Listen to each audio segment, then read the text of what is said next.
Listen carefully. I'm going to be direct with you. What I'm about to put in your head was never meant to be spoken out loud. It's not advice, and it's not motivation. It's the kind of knowledge most people learn too late in life. Your father didn't teach you this. Your teachers avoided it. No one taught you this. Not school, not the people who claim they care about you. And most men will live their entire lives sensing it, but never naming it. And there's a reason for that. 5 centuries ago, a man named Machiavelli wrote down the rules people still live by while pretending they don't exist.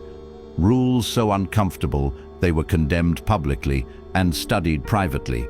Rules so dangerous the Catholic Church banned his book. Rules so powerful institutions banned his work while quietly studying it.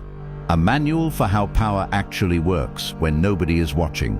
This is not philosophy. This is the operating system underneath human behavior. Look at your life and be honest. How many times did you do the right thing and still lose? How many times were you loyal, transparent, patient, reasonable, and still ended up used, ignored, or replaced? That wasn't bad luck. That was ignorance.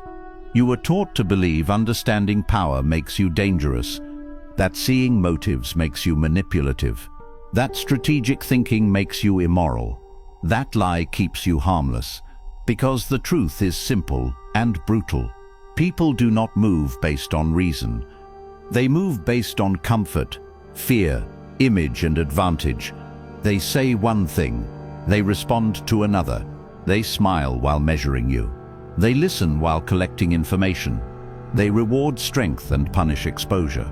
And the moment you understand this, everything shifts. You stop arguing with behavior. You stop expecting fairness. You stop mistaking words for intent. You start seeing the room instead of participating blindly in it. This knowledge will not make you nicer. It will not make you popular. It will make you precise. And precision is dangerous. Stay here, because what comes next will permanently change how you see the world. I probably shouldn't be teaching you this, but here we are. You were taught to believe people act rationally, that they weigh facts, that they choose what benefits them long term. That belief makes you vulnerable. You were taught that if you explain clearly enough, reason long enough, prove your point well enough, people will change their behavior. That belief keeps you weak. People do not move toward what is best for them. They move away from discomfort and toward whatever protects their ego in the moment. They don't choose what is right. They choose what feels easier to justify. They choose what feels good now, not what works later. You see it constantly. If you stop lying to yourself, the friend who asks for advice, agrees with everything you say, then does the exact opposite, because your advice requires effort and accountability. The coworker who complains about money while bleeding it daily on habits they refuse to question.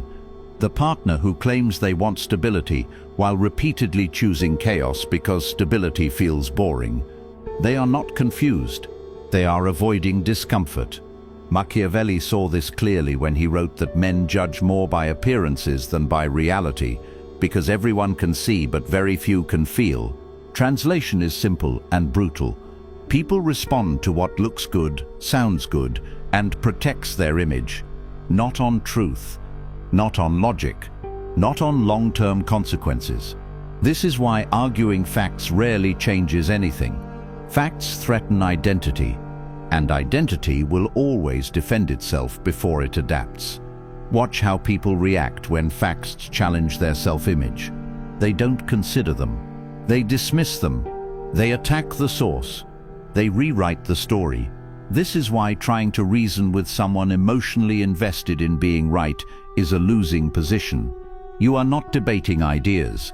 You are threatening comfort. And comfort will always fight back. Here is the part you were never taught. Influence does not come from being correct. It comes from understanding what someone wants to protect.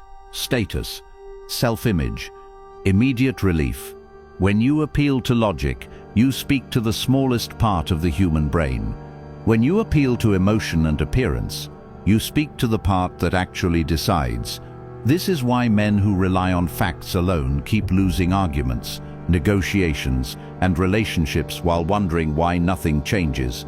They are speaking the wrong language. The man who understands this doesn't argue harder. He positions better. He doesn't tell people what is best for them. He frames choices so they feel good choosing what benefits him. He doesn't correct people publicly. He lets them save face while moving outcomes quietly. He doesn't try to be right. He tries to be effective. This is where power starts separating. One man keeps explaining reality. The other lets reality work through psychology. And once you understand that people move based on emotion first and logic second, you stop being surprised by betrayal, inconsistency, and irrational behavior. You stop moralizing it. You stop personalizing it. You start anticipating it. And anticipation is the beginning of control. The men who dominate rooms understand this instinctively. They don't try to convince. They shape perception. They know that if you make someone feel smart, justified, admired, or relieved, they will move willingly.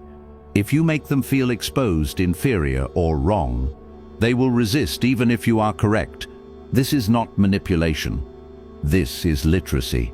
The world already runs on this principle. You were just taught to pretend it didn't. Look at influence in its raw form. Advertisements don't sell utility. They sell identity. Leaders don't promise difficulty. They promise relief. People don't follow truth. They follow narratives that protect how they see themselves. And if you ignore this, you don't stay pure. You stay controllable, because the man who doesn't understand emotional leverage becomes subject to it. He reacts instead of directs. He explains instead of positions. Machiavelli's warning was never about becoming deceptive. It was about becoming aware. If you don't understand what drives people, you don't stand above the game.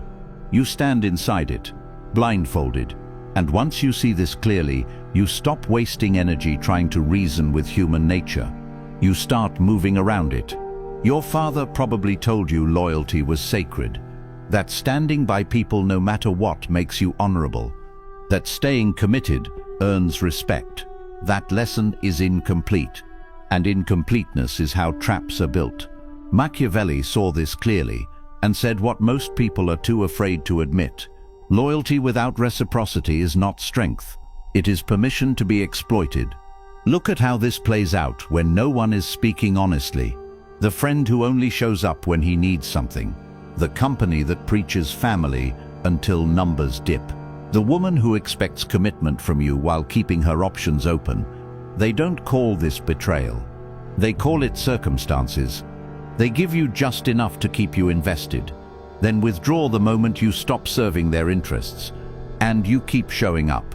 Not because it's wise, but because you've attached morality to staying. That attachment makes you predictable. Strategic men are not disloyal. They are conditional. They understand that loyalty is a contract, not a personality trait. It exists only while value flows in both directions. Machiavelli saw through this centuries ago. He understood that loyalty is not owed. It is exchanged. The moment the exchange becomes one-sided, loyalty stops being noble and starts being foolish. Here is the truth you were never told. People do not respect loyalty. They respect leverage. They respect the knowledge that access to you is conditional, that your presence is earned, that your support is not guaranteed. Watch what happens when loyalty is misapplied. You defend someone who would not defend you. They grow comfortable taking risks at your expense. You stay committed to a structure that no longer values you. It adjusts by extracting more and offering less. You make yourself reliable without being irreplaceable. And reliability without leverage turns into invisibility. This is why blind loyalty backfires. It removes consequence. When people know you will stay regardless of behavior, they stop managing their behavior around you. This is not cruelty. This is incentive. Machiavelli warned that it is safer to be feared than loved when you cannot be both, because fear implies consequence, and consequence keeps structure intact. Love without consequence dissolves into entitlement. You see this everywhere. Once you start paying attention, the employee who never pushes back becomes the dumping ground. The friend who always forgives becomes the afterthought. The partner who never walks away becomes the negotiator, not because they are kind, because they are predictable. Strategic loyalty works differently. It is warm but conditional, supportive but measured, present but never trapped. It rewards alignment, and it withdraws without drama when alignment disappears. The most dangerous thing you can do is confuse endurance with strength. Strength is not staying. Strength is knowing you can leave. And once people sense that your loyalty has limits, behavior changes. They check themselves. They correct course. They stop assuming. This is the shift. The moment loyalty becomes a privilege instead of a guarantee, respect enters the room. Here is the next truth your father never prepared you for, and this one decides how people treat you before you ever open your mouth. Your reputation is not who you are.